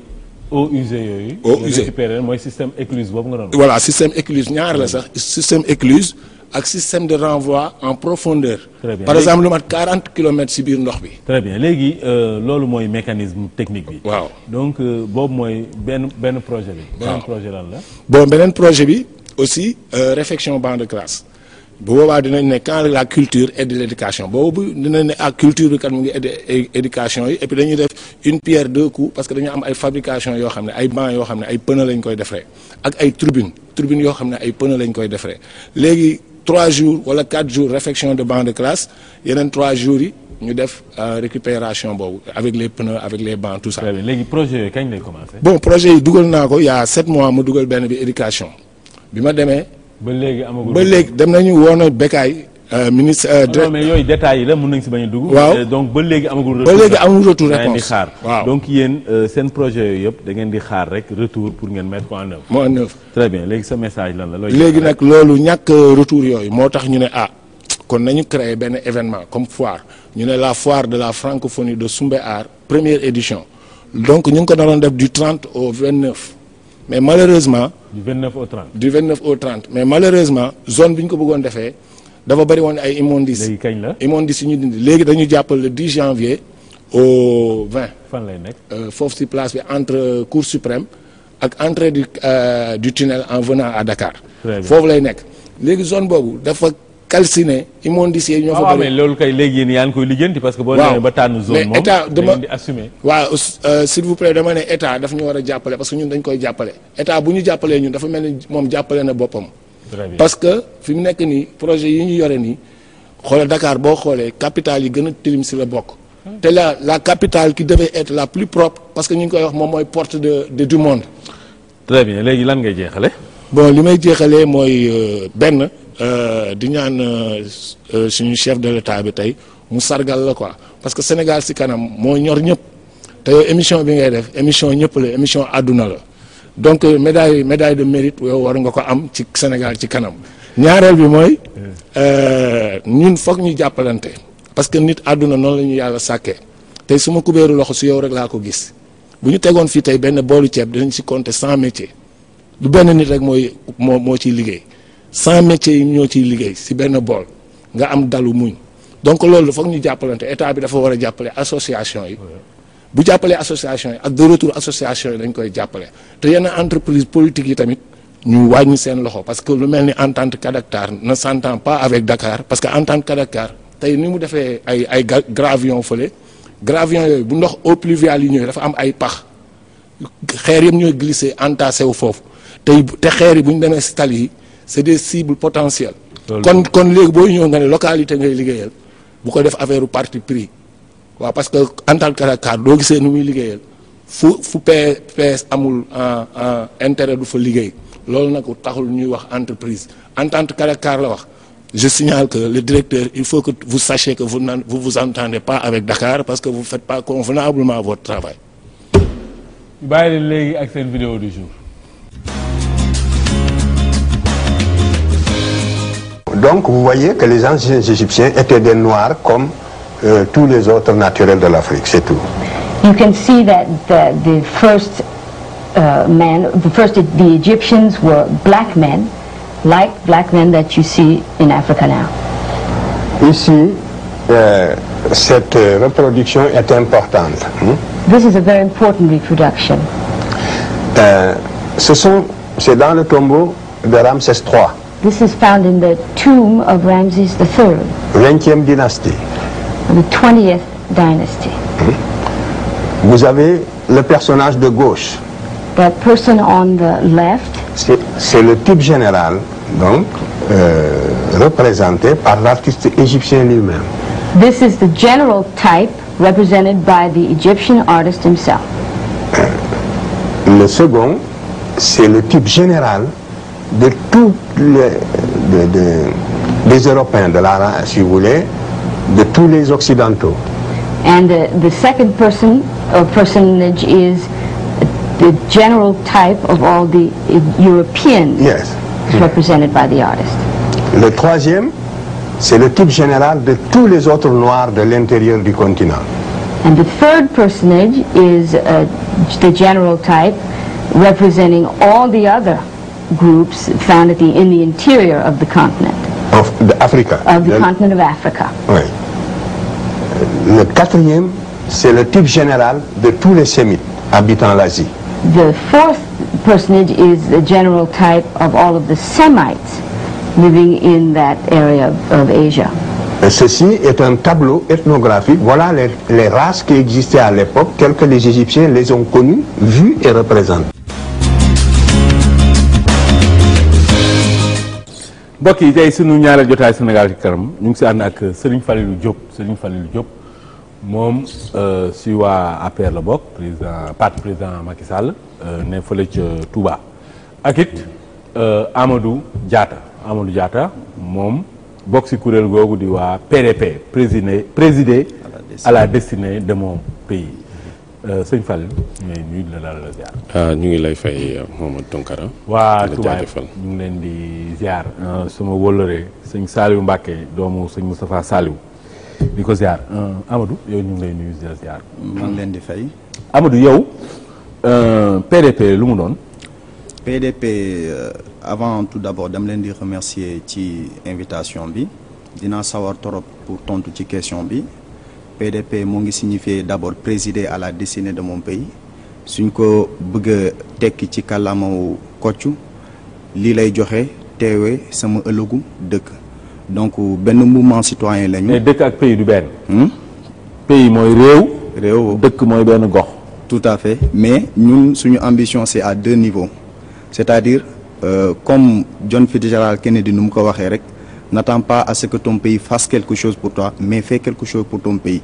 Mais nous sommes convaincus que ni balaa ñuy mën a defal réew mi ou bien le pays comme nasaraan nu mu koy waxee il faudra ñu jaar ci li nga xamante moom la ñuy wax les collectivités locales les localités muy quartiers yi muy villages yi muy départements yi pour mën a atteindre dans un avenir très proche mooy l'ensemble du pays. léegi yéen ñaata ngeen ci kuréel gi. kuréel gi bëri nañu war nañu ëpp 500. am ngeen ay carte de membre. am nañu ay carte de membre ñëpp am nañu carte de membre. oui. fan ngeen ne. ñun ñoo ngi basé au niveau de Kër Massar. plus précisément quartier Aliou Ndiaye. depuis kañ la. le mouvement citoyen bi yàgg bu ñu ko commencé yàgg na torop mais bu ñu ko structuré c'est le 14 septembre 2014. léegi yéen lan ngeen defagum boobu léegi. parce que depuis moment bi bu ñu ko sosee ba léegi def nañu ay activités yu bëri parce que ñun fu ñu dëkk. dafa am ay habitants yi fa nekk dañ leen déloger c'est-à-dire mbënd mi moo tax donc am na kër yoo xamante ne c'était des maisons vides. Alors nous on s'est dit que en tant que mouvement citoyen il faudra ñu réagir par rapport situation boobu parce que kër yooyu bon ñoo ngi woon fii xale yi ñoo ngi doon fa on a démoli ces maisons là avec l'accord des autorités on a utilisé les moyens du bord ñu démolir maison yooyu. donc toj ngeen ay kër yoo xam ni. kër yooyu dafa doon indi danger daal. ak lan ngeen def. buñ ko tojee ba pare dañoo jël li nga xamante ne moom mooy grava parce que am na yoon yoo xamante ne. toj ngeen kër def grava. def grava et aussi je pense bien le 26 octobre bu passé def nañ benn conférence par rapport rentrée scolaire bi qui avait pour thème comment réussir son année scolaire. toj kër grava ak conférence. et également jot nañ def benn campagne de sensibilisation contre la tuberculose parce que ñun suñu zone yi dafa nekk zone yoo xamante ne c'est très propice aux microbes de tuberculose donc bu ñu qui est constat boobu on s'est dit il faudra que ñu réagir on était en contact avec le ministère de la santé ñu jàppale ñu véritablement ñu def li nga xamante ne moom mooy sensibilisation dëgg naa joolaa bu baax. waxal ma Salif Sadio ne ko ñu ngi koy invité Sénégal ca kanam. Ok, Salif Sadio Tunkara lane akilaw muli kahoni tatule plata yankone mu Sénégal ci kanam bonum lubil minji lob waxanu has mu fane kan e sukalo la yam mu Sénégal mine jow kayon. Très bien sama wëlëre Néné Sané fële ca Paris. moom it nee ko ñu invité nañ ko Sénégal ca kanam. Donc Néné li xaase kanaku awmuli ka jam waxanju ulobale mu donc jikan waxaw fe bonum li jibil les émissions ngay déggoo Mandeng non déggoo Mandeng peut-être saraxule dégg naa ça parce que sama yaay saraxule la waaw sama mbokk yi kon il faut nga nuyul ma leen tout à fait soninke mare mu soninkara ni xa sukuñindi nke ntoxo Bouba Diatta mais itininga Amadou ni xasu xirini pour xana ri on a Sénégal golignanga pour au débeke ana daga au débeke ana développé au Soudan au Kitunkinonga pour on a Sénégal développement ke deweri sama mbokk yi soninke yëpp sama waa kër yi bien sûr waa Tunkara yëpp ak sama ñoom wóllëre ñoom Yaaya Doucouré ñoom Mbaye ñoom Asa ñoom Adama Kebe ñëpp ñu leen di ziar sëñ Fallou yow si looy yëngu. man maa ngi yëngu ci wàllu système d'information ak management consulting. système d'information daal moom mooy xarale yu bees yi. ak maanaam daal lépp loo xam ne rek nit dana koy natt di ko denc di ko yëgle. di ko tasaare. léegi si wàllum politique moom loo si def. waaw ci wàllu politique nag depuis 2012 maa ngi yëngatu fële. ci Touba ak Kayal. ci parti bu ñu tuddee APR. est-ce que foofu parti bi structuré nañ ko am na. déet waaw am na benn coordonnateur provisoire mais parti Moustapha Cissé Lo mais parti. Moustapha Cissé Lo dafa jëlee woon ko woon depuis incident yooyu. waaye xam nga parti dafa am charte yu muy doxee nit bu taxawee ne ni que dafay démissionner te gisuñu kayit gu ko firnde gu wér jàpp naa ne ni que loolu amagul. mais moom moo démissionné kay moom il n'est plus actif. il est toujours actif ma ngay ñëw foofu. kon démission bi mu waxoon moom jëmalu ko. man de gisuma lettre gisuma jëf ji tamit. léegi moom est-ce que yéen parti bi foofu structuré nañ ko ginnaaw coordonnateur boobu am na structuration. déedéet nag foog naa ni que jafe-jafe yi parti bi amoon ci gox boobu muy département de Mbacké bi li ko jural dëgg-dëgg. moom mooy ñàkk structuration boobu ba tax na dañoo am benn armée mexicaine ku jóg rek ne responsable la. armée mexicaine buñ koy wax ci tubaab mooy armée boo xam ni officiers yi généraux yi ñoom ñoo ëpp soldat. ñoo ëpp soldat si fay moom amul soldat sax daal amul te mais est-ce que yaakaar ngeen seen parti bi di ngeen mës a jaay ay carte ak yooyu. weesu na ndax lii leeral wax dëgg fa yàlla mbir mi mooy ku nekk képp koo xam ne da ngay wootee ne responsable nga mën a organiser benn section wala secteur ak nu mu mënti demee nga jaay ay carte officiellement ñooñu nga xam ne am nañ cofeel ci yow wala gën nañ yow li ngi leen di wax ñu jëndi carte nekk ci parti bi.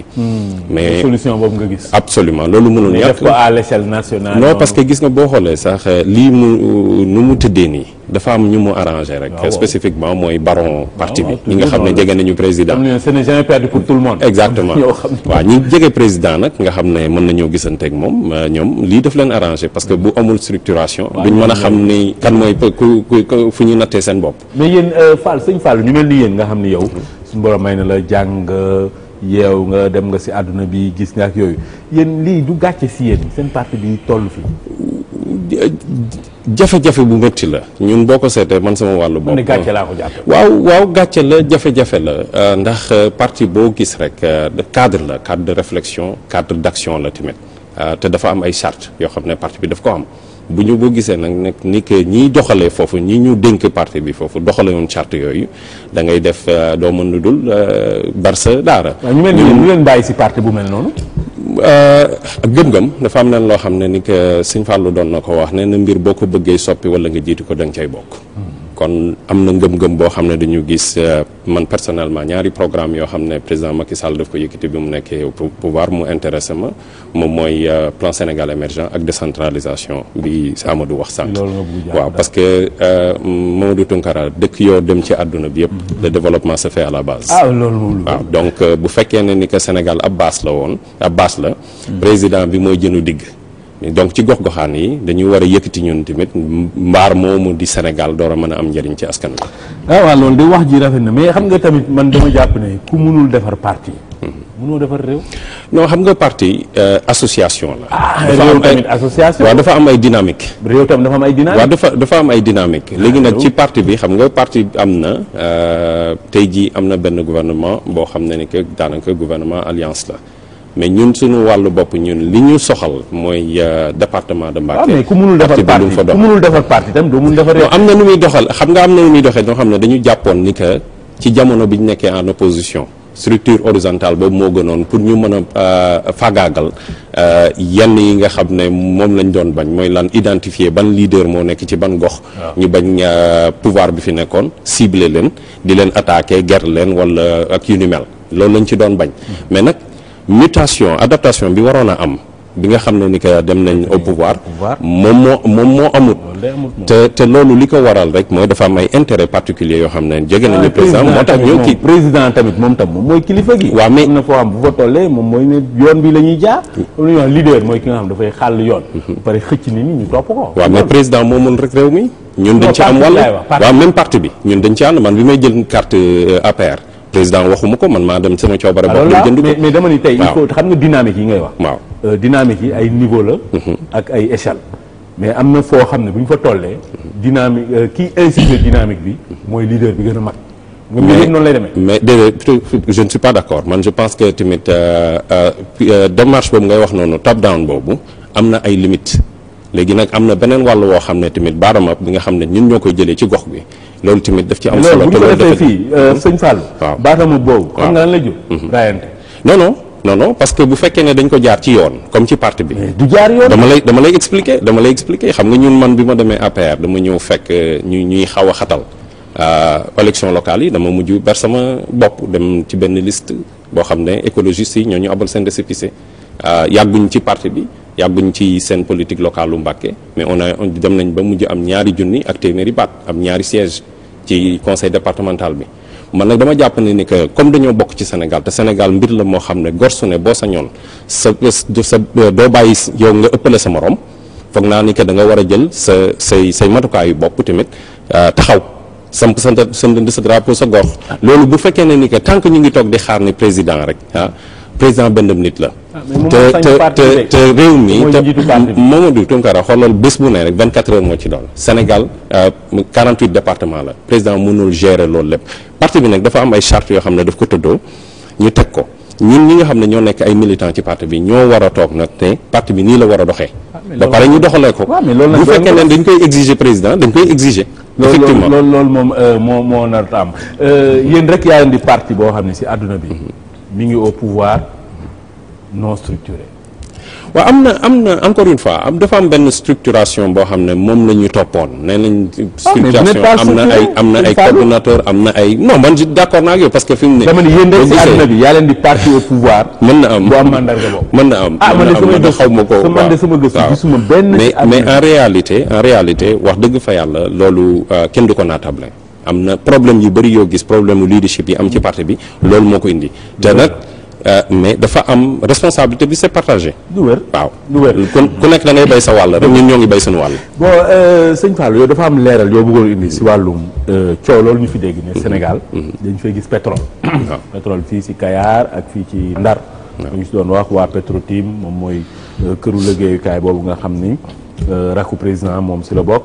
lañ naan mbir mi jaar na fi jaar na fa la yow yan leeral nga fi Maodo Tounkara leeral yi ma bëgg def rek mooy dama jàpp ne ni que dama gis lu may wooye opération jalgati xibaar bu am en ce moment loo xam ne information bu am rek gars yi dafa am lu ñu ciy yokk lëndëmal askan wi yaa ngi wax léegi nii ne pétrole dafa feeñ Kayar ak Saint-Louis pétrole feeñul Kayar ak Saint-Louis pétrole bloc Sangomar la feeñee te Cairn Energy ak ConocoPhillips ak FAR First Australian Resources ñoo ko feeñal kon Kayar ak Saint-Louis bi ñuy wax noonu pétrole feeñu gu fa genre amalgame yu mel nii nag man moom laa gis mu ngi feeñ fu nga ni blocu Sangomar moo ne fa moom moo nekk ci suuf Rufisque boo jëlee Cap presqu'île du Cap-Vert bi nga wàcc ci suuf mel ni lu dem Ziguinchor am na benn bloc bu tudd foofu Sangomar foofu la pétrole bi feeñ ñaari puits Fann 1 ak Sen 1 ñaar yooyu moom mooy fa la pétrole feeñee donc bloc yi ñuy wax en particulier pétrole feeñu fa. foofu dañuy seet fu mu toll. ñu ngi seet ba léegi donc boo déggee ñenn ñi di wax ni que pétrole dafa feeñ président jël la ci ëpp jox américains yi 30% yi ci des mu jox ko rakkam la ci gën a néew 10% mu bàyyi kook askanu Sénégal loolu mën naa yee fitna ci réew mi te man en tant que citoyen loolu laay toog di fàggaagal. yow sa leeral lan la si sama leeral mooy ni que. information yu bari yu ñuy wax dëgg fa yàlla amul benn document bu ko firnde benn pétrole feeñul foofu fi ñuy wax affaire Petrotim bi moom mooy bloc Kayar ak bloc Saint-Louis ñaar américains yi ñuy wax ne dañuy joxe $200 milliards te dégg naa yow liir naa sa benn contribution boo ci bind amul $200 milliards yoo xam ne ni que joxe nañ ko quelque part waaw 200 milliards de francs CFA pardon muy 400 milliards $.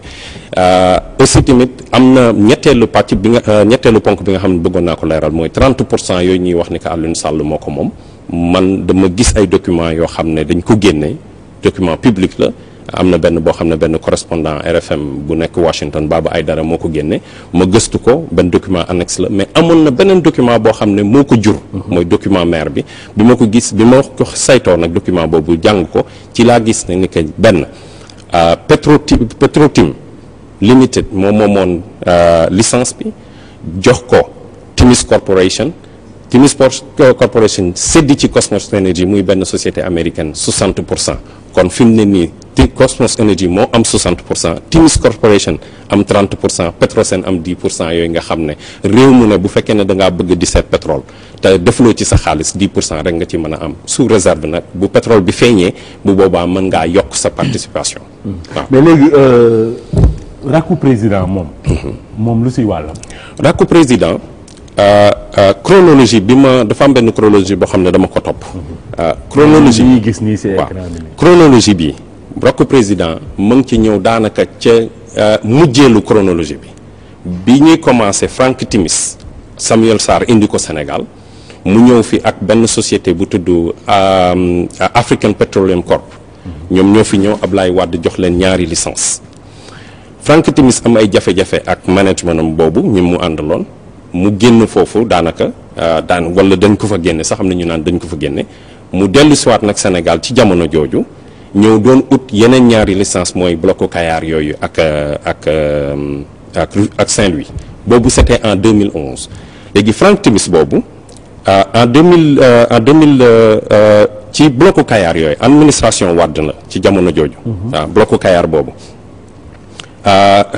ma jéggalu dellu ci APC en novembre 2011 la leen Ablaye Wade joxoon ñaari licence ñaari licence yoo xam ne mu ngi Rufisque boobu Sangomar ultra profond boobu ak Sénégal sud profond yooyu la leen joxoon mais am na ci lu xaw a lëndëm mooy ni que décret boobu muy décret 1808 boobu bu 2011 décret boobu ñaari version moo am ci décret boobu boo demee online boo demee ci journal officiel di nga ci gis ñaari version benn version bi ñu ngi ko bind le 18 février 2012 beneen version bi le 31 mars 2012 loolu moom mooy APC Frank Timis moo leen fi indi woon am na ñuy wax ni kat Samuel Sarr moo fi indi Frank Timis boobu ba mu defee ànd ak APC ba am seen licence ñu xaw a am ay jafe-jafe ci la dellu siwaat nag dellu siwaat encore ci administration Wade en décembre 2011 ñu def benn memorandum of understanding mooy déggoo ci ay beneen bloc yoo xam ne ni que dañ leen ko war a jox bloc yooyu amoon na beneen société bu fa nekkoon Tullow Oil boo xam ne mu ngi fa doon def ay gëstu bloc boobu nag daanaka ñu jox leen ko mu ci benn contrat production sharing contract boo xam ne le 17 janvier 2012 la ko Abdoulaye Wade signé mooy après nag dañ ko waroon a def décret parce que décret bi mooy nekk mise en œuvre bi décret bi ba laata yàlla def li mu namm Abdoulaye Wade jóge fi ci le président Macky Sall ñëw li ma dégg ci seen boor mooy ni que dañu def benn audit xool concession pétrolière yi am na benn économiste bu tudd Alioune Gueye bu nekk États-Unis nee na contrat production sharing agreement bi c'est un contrat à béton mooy ni que lorut Sénégal parce que bu pétrole feeñee donte 10% lañ ci am bu ñuy seet mooy 10% droit yi bu ñuy seet mais bu ñu demee ba gis pétrole foog naa entre 38% ba 68% am na ci benn document bi fii. dina ko leeral bu mu ñëwee moom moo signé décret bi. waaw bu mu ñëwee moo signé décret bi 586 ak 597 da ko signé ni nga ko signé le 19 juin 2012 man nag décret boobu gisuma ko mais document bi nga xam ne moom la Cosmos Energy di jébbal SEC mooy Securities and Exchange Commission chaque 3 mois document boobu laa gis ni ñu wax ko ne ni que am na décret bu ñu leen signé loon en 2012 ak numéro décret yi. waaw mooy bu juin boobu. mooy juin 2012 boobu. mais ñoom ñii rakku président. waaw dafa nekk en business ak ñoom. léegi ci laay ñëw. léegi nag bi ñu leen signé les décret boobu en 2012 à juillet ci la rakku président créé benn société filiale Petrotim waaw donc.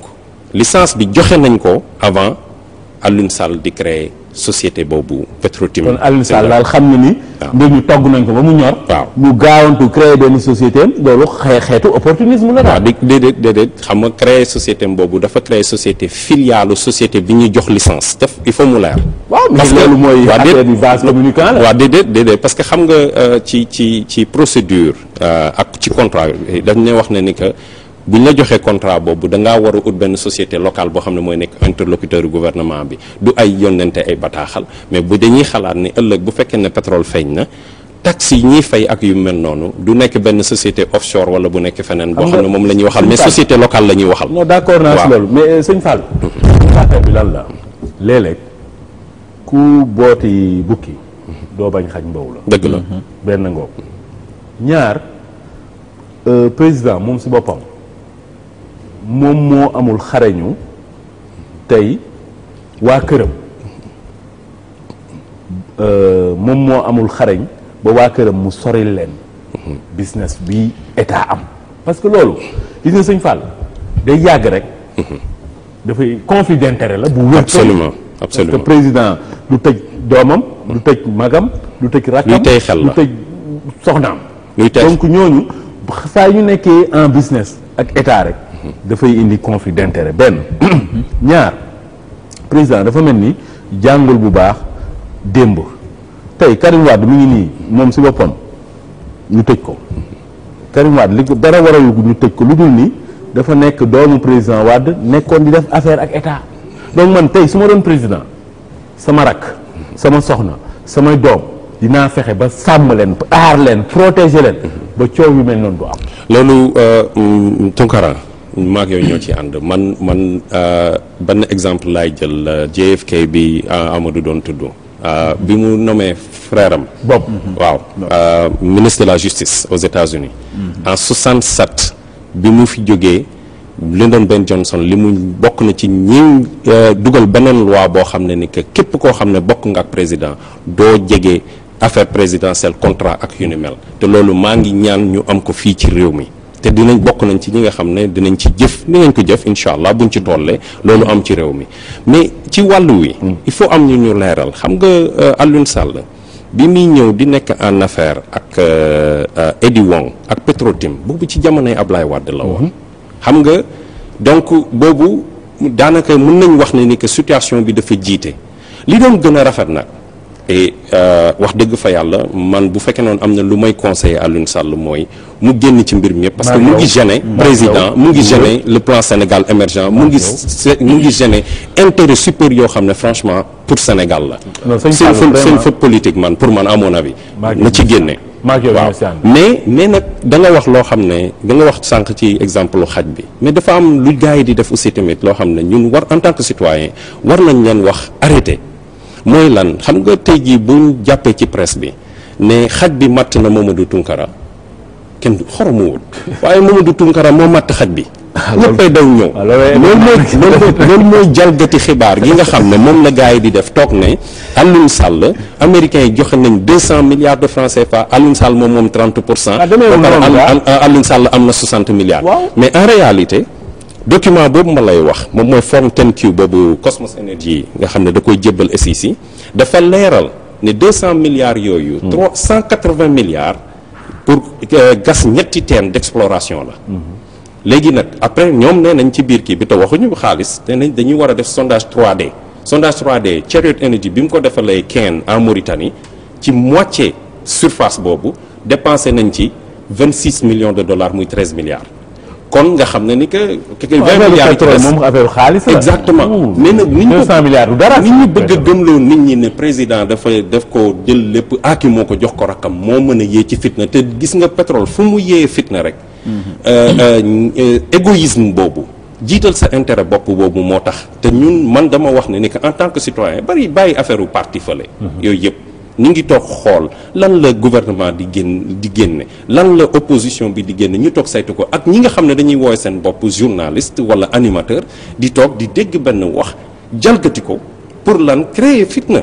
parce que xam nga tamit li ñuy wax waykat bi foog naa sul Ismaïla Lo moo doon wax ni ku waddoo lamiñ boo noppee rafle donc am na ay ñenn ñoo xam ne ñi ngi xamb taal bi di lëndëmal askan wi te fekk ni que affaire bi vraiment demeewul noonu mais foofu sëñ Fallou man damay dellu si waat si li ñu doon wax rek mooy président ak Alioune Sall ñoom ñoo tooñ seen bopp parce que dañu nekk si langue politique xam nga politique ñu ngi koy defee Sénégal xeet maanaam mu ne fii amul lenn loo xam ne politicien bi dina ko téye pour mu bañ a def li mu bëgg def te lëndëmal la tilimal la sosal la fen nar wax lu dul dëgg yooyu yëpp ci politique la bokk moo tax léeg-léeg boo buggee sagal sa der da ngay sori benn bi xam nga nu mu mel dafa mel ni rek xal benn fourneau ak benn gone gi bu jegee fourneau bi danger am na su ko laalee dina lakk su dugalee loxoom ñor donc lii maanaam lii wër te wóor li lay sàmm aar la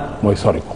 d'accord naa ci loolu à 1000%. waaye dafa am leneen loo xam ne moo ko gën a yaatu sax mu Tunkara man dama ne ni que bu fekkee ne intérêt Sénégal moo tax ñun ñuy wooye suñu bopp politicien am sañ-sañ jàkkaarloog askan wi jàpp ne ay gor lañu di laaj ñu dénk ñu dara te li ñu njëkk a dénk mooy ab déglu ak kóolute. ke la wóolu nag di la déglu war ngaa wàccoog moom wax ko dëgg. mais ñun suñu politicien doxuñu si loolu. mais loolu nag.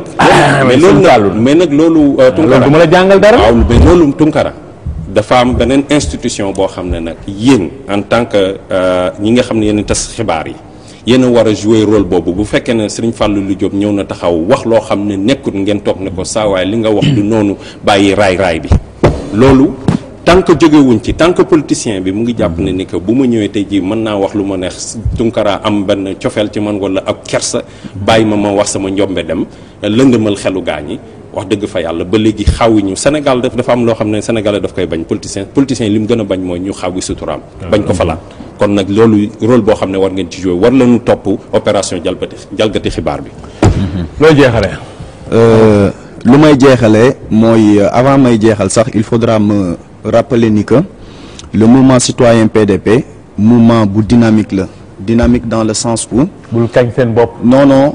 nee leen yaa ngi di góorgóorlu rek Amadou yam foofu. parce que xam nga dynamique naag. non xam nga lu tax ma wax loolu. parce que c'est un mouvement boo xamante ni dafa la majorité ce sont des jeunes. d'accord te ce sont des jeunes yoo xamante ni ils veulent s'affirmer te aussi dynamisme boobu moo tax ñun on a envisagé ni que le 18 janvier 2015 nous allons essayer de faire benn randonnée pédestre accompagné de sensibilisation contre la maladie à virus Ebola. bon ce message lan la lay jeexale. donc sama message mooy vraiment ñoo ngi woo population Kër Massar yëpp ñoo ngi woo aussi suñu maire récemment je m'étais entretenu avec lui vraiment il nous a donné des assurances et aussi di woo aussi kii di ministre de la santé et de l'action sociale mu ñëw vraiment jàpp ci par rapport randonnée pédestre bi accompagné de sensibilisation contre la maladie à virus Ebola. Et aussi même tuuti il faudra que me remercier un peu suñu chef de quartier. suñu chef de quartier suñu papa la et vraiment. non xam nga lan lay def. xoolal fii moom du place de remerciement chef de quartier bi ñu ngi koy ñaanal. na gën a taxaw Aliou Ndiaye waaw. seen quartier yi nañ set nañ ko wax loolu chef de quartier sëñ Fallou yow sa message lan la. Mamadou Tounkara sama message daal mu Sénégal mooy.